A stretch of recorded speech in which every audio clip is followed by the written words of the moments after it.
Hey everyone, welcome back to the Zen Curious. I am so excited about today's conversation. We're talking about the often overlooked magic of play and imagination and how reconnecting with our inner child can bring about transformation and joy in our lives. If you've ever felt disconnected from fun or playfulness, if it seems like a distant memory, you are not alone, and we're here to help you rediscover it. Plus, don't forget, we have a free 7-day awareness challenge available on our website to help you deepen your mindfulness practice and infuse more moments of joy into your life. Let's jump in. I hope you're ready to have some fun today. Some reason when we grew up, we were taught that we can't learn new things, or that fun isn't supposed to be accessible to us. And one of the things that has been my greatest teacher is watching children and their childlike curiosity so that they can really be in this state of imagination and bliss and play, which is probably one of the most challenging things for me in my life. I know, and Kiera's heard me talk about this, one of the things that I've been manifesting in a partner in my relationship is somebody that likes to have fun, because play for me was not really a thing growing up. I mean, I played with Barbie dolls and I had video games, but if you're anything like me, you probably, as the oldest child, felt this responsibility and caretakership, and play is really challenging for me at times to access. And so in my last partnership, having somebody who was super playful and liked adventures was a really liberating feeling for me to have an experience. Yet it brought forward some really interesting emotions around what it means to play and having challenges accessing that level of emotion and or experience in my world. So why, at what point in our life do we decide that it's not okay to be silly and play anymore? You said watching children is a great example. And I remember I remember specifically when my son stopped playing with toys. And it was so sad. Now, my daughter, who is actually older, she is still very imaginative. And she's still, she's an actress. I was going to say, she's in plays, so she gets this. Yeah, she's very, very much in play. And I see in my son, it's harder. So something happens, I feel like, when we start to make that transition into adulthood, not that he's an adult, but when we start to transition from that kid stage, that we start to develop this mentality that play is not okay. We're silly if we play, or we're immature if we play. And so one of the biggest parts for me in my healing journey, it's been to remember to play. And it is so hard. It is so hard to access that space. Yeah. So let's talk a little bit about what that's been like for us, and how you access play and what you do to find that. I think a lot of I'm going to start with where I've come from, right? So, we've talked about this briefly before. It's this serious part of us, right? Everything for me, my entire life has been very serious. One, I'm just deep as it is. I'm deep, I'm spiritual. I don't like the superficial type stuff. And so there's part of that comes with play. For me, and I'll explain here in a second. But the other thing is it's just I'm so far removed from it that I had a really hard time getting back to it in some ways. And so I remember, for example, I was living in Florida, so this was before I came back, probably 15 years ago, and I had a hula hoop, and I was having such a hard time hula hooping, which is not a hard concept, but until I watched... hula hooping is kind of hard. It's challenging. But then I was watching my little sister do it, and I got to learn through her doing it, right? And so having somebody there to be an example for me allowed me to access a different application of maneuvering my body in a way that I hadn't seen was possible before. And so I think for me, having somebody to help me get into those play states has been really helpful, because I feel I don't really know how to access it. And I know that's not true with like a capital T, because I was at one point a child and imaginative and going down cardboard or in my laundry basket down the stairways and having fun, right? Right. And part of me not being in that like playful state is like, you know, being told no, and that I had to show up a certain way, and that I was taking care of stuff, and like, you know, I love my parents, but in spite of them, like, you know, like I couldn't go sleep over friends' houses. I had to do my chores first and like make sure all the things were done. And the play state was like a reward, right? It wasn't a place that you just go and you access. It was like you only got it in these like small moments of time.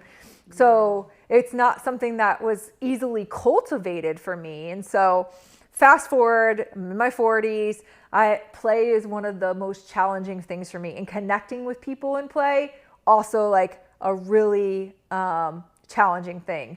And so I love music. I love going to music festivals. And a lot of the festival life is about dressing up and putting in different personas. And I think at some level, like I became who I thought I needed to be in society and attached to an identity of being the responsible one and being loyal and like steadfast. And people always know who I am because I show up so consistently.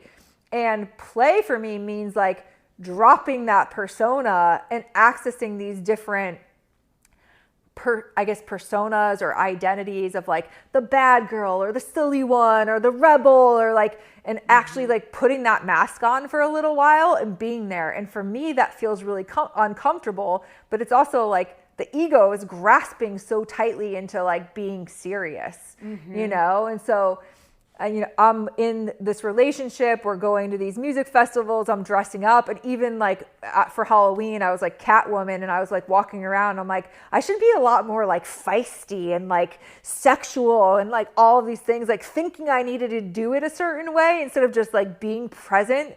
And so there's part of me that's like always, maybe it goes back to the perfectionist conversation, like thinking I'm getting it wrong. Yeah. Because I don't even know what it is to experience it sometimes. Well, exactly what I was just thinking. I think a lot of the reason why it's hard to access is because we, and you know, I'm bucketing us together, but I think a lot of people experience this is like experiencing pleasure is only after all of the work is done. Like you were just saying, like, and even then, like, it's stupid if it doesn't have a purpose. Yeah. Right.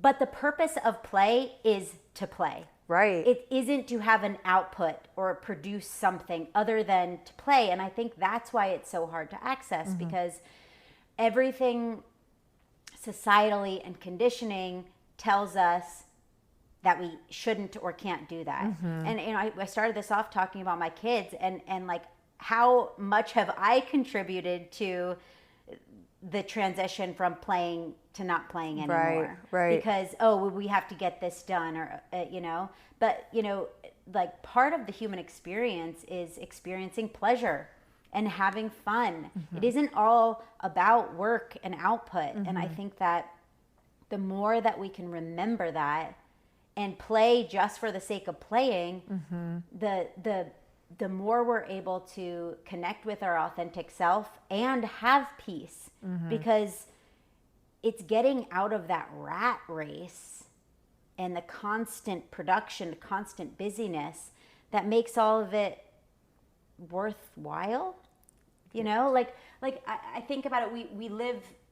We get like, most people get 2 weeks of vacation. Yeah. If you're employed by like a corporation, you get 2 weeks vacation. And how many people actually take that?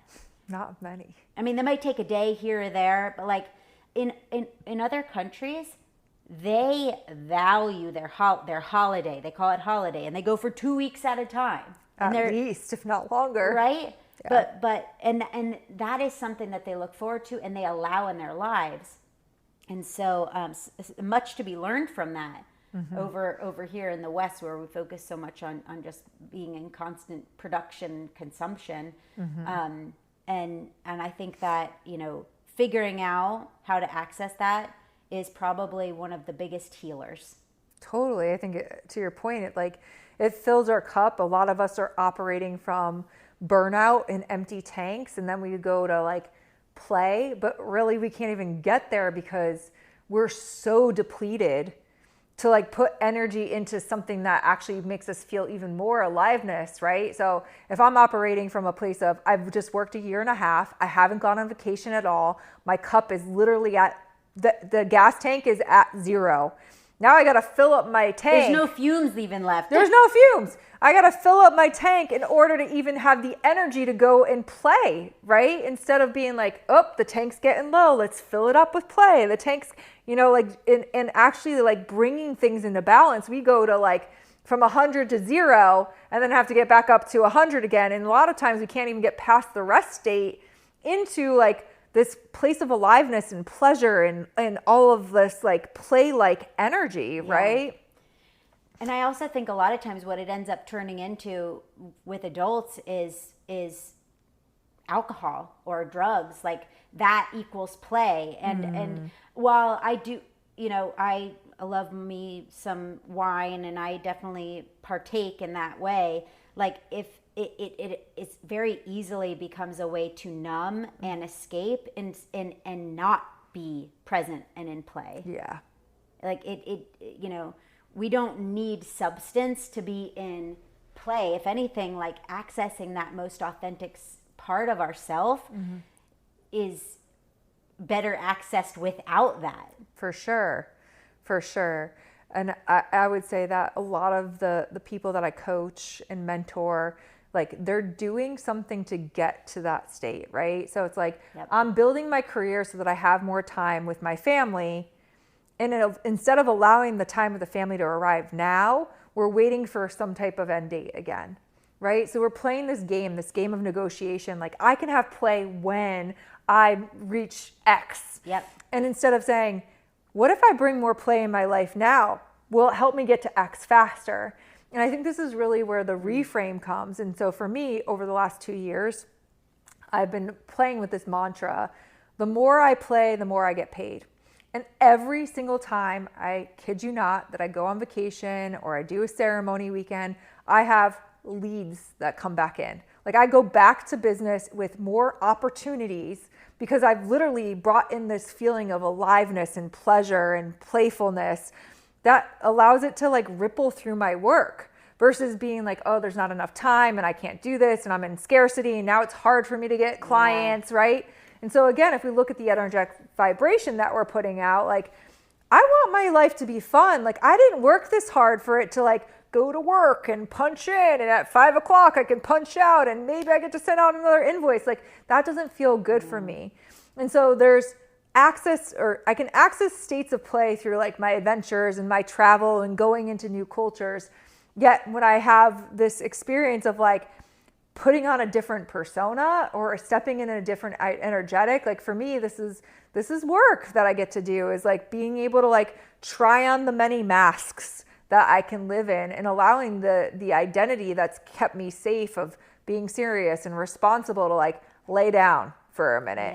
And so for me, when I get on a plane and travel and go somewhere new, it's like, oh, it's easy for me to get in that because it's an adventure. But like a music festival, even though it's like traveling and camping and all of that kind of thing, it's like, it's really hard for me to like navigate putting on costume. You know, whereas your daughter, who is a performer, could probably put on a million identities. And so I was just about to say, it's so interesting that is like the challenge for you, because I grew up doing theater. I went to school for theater, and so playing a part, dressing up like somebody else, I love it.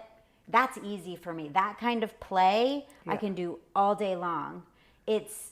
It's more of like the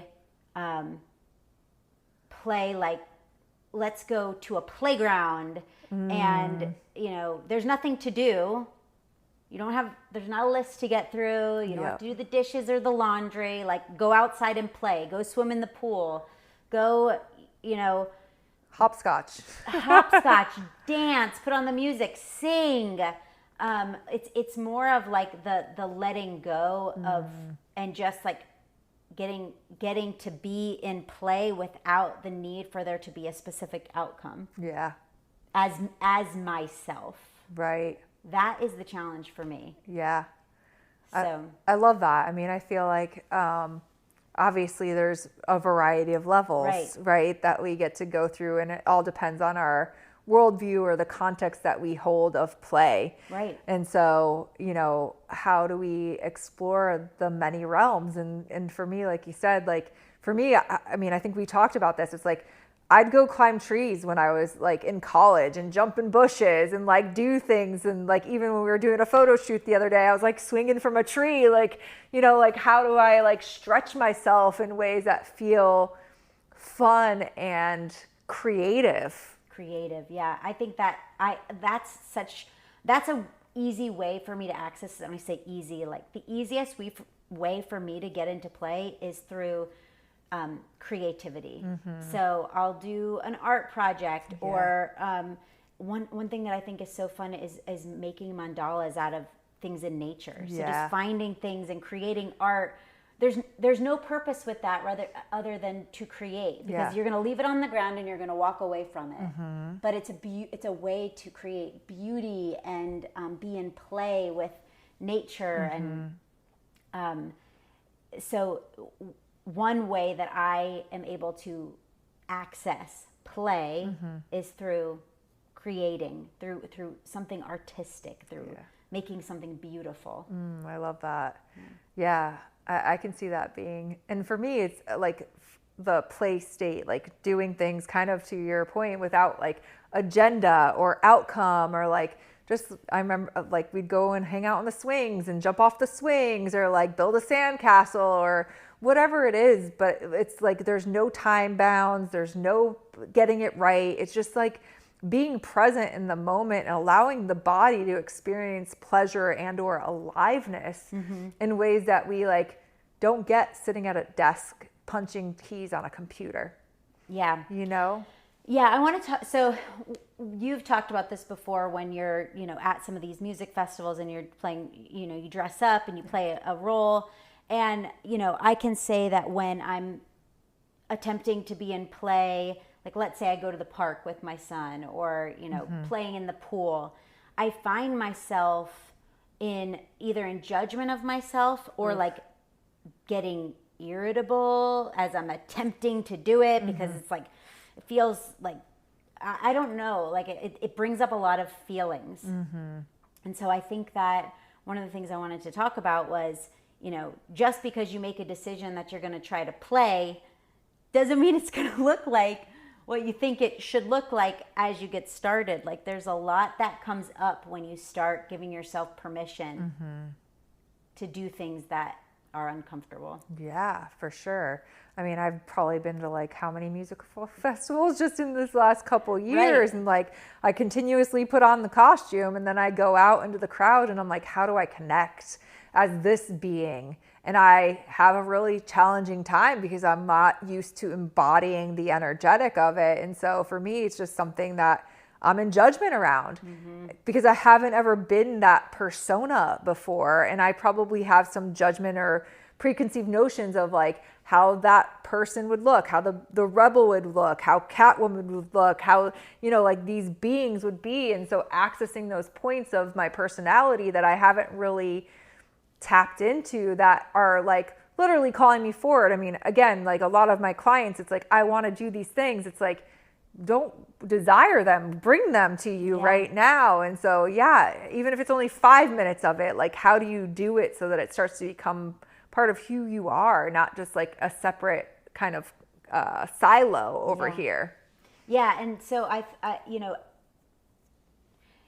if you, which I strongly encourage, that choose today to be the first day, take 5 minutes and do something that you would consider frivolous and playful, without any expectation, and notice what comes up for you. Like what type of thoughts come up, what type of feelings come up, and then give yourself an opportunity to ask why. That's asking why is something that I think is, if you're starting to feel irritable in play, why, where is that coming from? What do you think you're supposed to be doing instead? And then that's how we start to learn how to like free ourselves from some of the judgments that we have, or some of the ideas we have of what's right and wrong, or okay for us or not okay for us. Yep. Just to start asking questions. Yeah. Being curious. I agree with that wholeheartedly. And it's like, for me, it's like asking why, but also asking like maybe our heart, like, what's here for me? What am I learning from this? Like, what does my heart want to be and express? Because usually that's for me where the dissonance is. Right? It's like, oh, you want to be Catwoman? What's it like to be like, you know, that woman out on the scene and sexual and like prowess and like, I'm not her. Right. Like, you know, like, I mean, there's an aspect of me that wants to be her, but there's like also this level of uncomfortability. So it's like, okay, put one toe in, put the foot in, like, and be back in practice with it. Not necessarily like, hey, I can only show up like this on Halloween, or I can only show up on this when I go to the music festivals. So like, how do I bring her into, you know, into every single day, or at least several times a week, so that I'm starting to access that energy of the persona that I want to incorporate more of in my life. I think that makes sense. It totally makes sense. And you know, some of the other conversations we've had, all of this stuff is connected, right? Totally.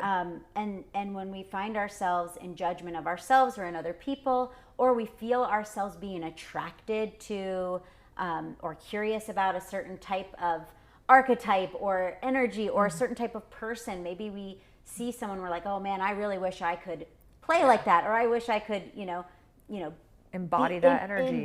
Right. Then that's showing us something. Yeah. Right. Like all of it exists within all of us in different levels.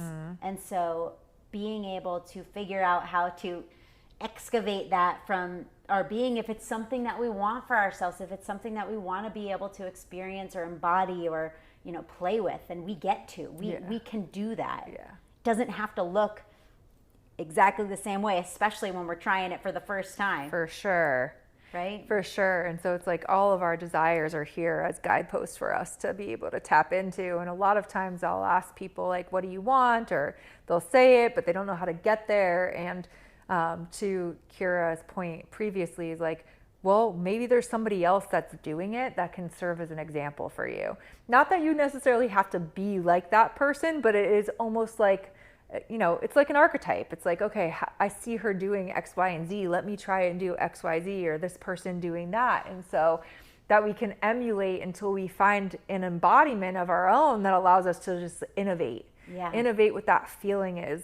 And so again, like the biggest thing is like time is the only currency. We don't know what the balance is of it. Don't waste your time like me thinking about the laundry or doing the things. It's like, okay, how do I actually like start to tap into this here and now? Or, you know, we have the opportunity to make everything play, right? Yes. One of the best ways that I find I'm able to do that is with music. Yeah. Right? Laundry can become fun and playful if you put on some awesome music and you dance while you fold it, or you know, you use it as a prop and you swing it around. I mean, like, we can have fun cooking dinner. You know, adding music, adding elements that, if we know what things kind of activate that inside of us, which for me a lot of times is music, but which is why I'm saying that, or doing something artistic, then add more of that into your life. And see what kind of naturally unfolds to play, to create play. Yes. In your life. Yeah, I love that. I think that's a perfect example on the same way. It's like, how do we activate pleasure and more aliveness in the mundane? Because we all have things that we need to do to make sure that the house is taken care of, and the kids and the work and all of that kind of stuff. And so sometimes for me, it's like I stand up my desk and I turn on jams and I'm like crunching away at the computer, because that's the thing that makes me feel most alive in those moments, most creative in those moments. And you know, I lived with a roommate in LA for almost 10 years, and every Sunday we would spend 4 hours cleaning the house. Like every Sunday, like clockwork. There was a radio show. It was Morning with the Beatles. We'd listen to the Beatles segment. It was like 3 or 4 hours, and we would just knock things off. And I was talking to my girlfriend the other day, and she's like, yeah, I've been really trying to get the kids to help me around the house, and like I'm always doing things by myself. And I'm like, well, how do you make it fun so y'all can do it together? And it's those type of things that allow us to experience play for ourselves, but also make it pleasurable for your family and like deeper connections and it becomes an experience. Yeah. It becomes an experience at that point. Even just having this conversation, I'm feeling myself, I've been a little emotional lately. Like my kids, I feel like they're getting older. They don't need me as much. And so, as we sit here and have this conversation, I'm like, I know all these things. I've done these things before, but it's so easy to get caught up in just the day-to-day task checking the box of the task that we forget to incorporate play. And it's such an easy thing to do. Yeah. It's such a easy concept, I should say. It's not always easy to do because, I actually don't really know why. It seems like it should be pretty easy to put on some music and dance while you clean the house, but for whatever reason, it's not. So even just sitting here and having this conversation, I'm like, gosh, it makes me want to get the kids home and clean the house. And put some music on and make it fun, you know? Like teach them that it can be fun. We can have fun. I loved the movie Pippi Longstocking when I was growing up. And Pippi Longstocking knew how to make stuff fun. and the song, I think of the song from that movie, Scrubbing Day is my favorite day. And she has the kids and they're cleaning the house and they're dancing and singing, and it's so magical and fun, and we get to create that in our own life, right? Yes. Like we get to create that kind of experience. Yes, and so especially for those of you who have really long to-do lists right now, it's like take a pause, because that stuff will get done at some point. Go fill up your cup, have a moment of play, and or turn some play on to do things, and then come back and watch how you actually get to show up at 100% versus trying to do everything at 50%, and it takes twice as long, right? And so really like this concept about play for me anyways is really about filling the cup back up. Yep. Giving myself permission to like enjoy and feel the aliveness of life without being stuck in the mundane and day-to-day activities. Yeah, so just to wrap up, I want to, because I think like it can very easily, I know we've talked about a couple of ideas of how to play today, but it can really easily be like, well, they're saying play, but I just don't know how to do that. I don't know where to start. Yeah. So a couple of things, and we'll just kind of talk about some of the things we just said. Yep. Put on a playlist when you're cooking dinner. Put on a song that makes you feel happy, like Pharrell, the Pharrell song, Happy. You can't not dance when that song comes on. It literally makes you happy. So like throw on a song like that, and while you're cooking dinner or while you're folding laundry, do a random dance move. Like nobody's home, just freaking do the move, and you might feel like an idiot, but do it. Just throw it out there to the world and do it. Or everyone's home and you all get to throw out random dance moves together. Yeah, throw your craziest dance move. Absolutely. One other way that I would say is make a piece of art. That could be outside with putting sticks and flowers together to make a picture out of that, or get some cheap watercolors from the Dollar Tree and create a piece of art with no expectation, just to color outside the lines a little bit too. Yeah. For me, I'm very linear and perfectionism. It's like, no, stretch yourself in different ways. Try on a different persona, right? Like if you're always the good girl, like start saying no, see what happens. Yeah. Like just play with like who you get to be in the world. And then, we talked about this briefly, but go to a playground, get on a swing, jump off, have some like belly rolling giggles, watch comedy or plan an adventure, go somewhere new. Take yourself on a date. Could be out to lunch. You could rent a pair of roller skates and go to the roller skating rink. Like do something for yourself, just for yourself, with the purpose of having fun. Yeah, tap into your inner child. There's something there that you probably did. Maybe it was shooting hoops. Maybe it was roller skating. Maybe it was going on a hike, climbing a tree, like monkey bars, like connect with that 5-year-old inside and see what its heart really wants to call forward for you today. Well, I hope that you find a way to play today. Yes. And tell us about it if you do. You can find us on Instagram, or you can leave us a review and let us know how you're finding play in your life, and we will see you next week. Thank you so much for joining us on the Zen Curious today. We hope this episode has inspired you to rediscover some playfulness in your own life and make space for the moments of joy and spontaneity. Remember, reconnecting with your inner child can lead to some profound growth and healing. And it's fun. We'd love to hear about how you're bringing about more play into your days. So reach out to us on Instagram or leave a review sharing your journey. Until next time, may your path be filled with laughter, imagination, and plenty of fun. Keep exploring and stay curious. We'll see you next week.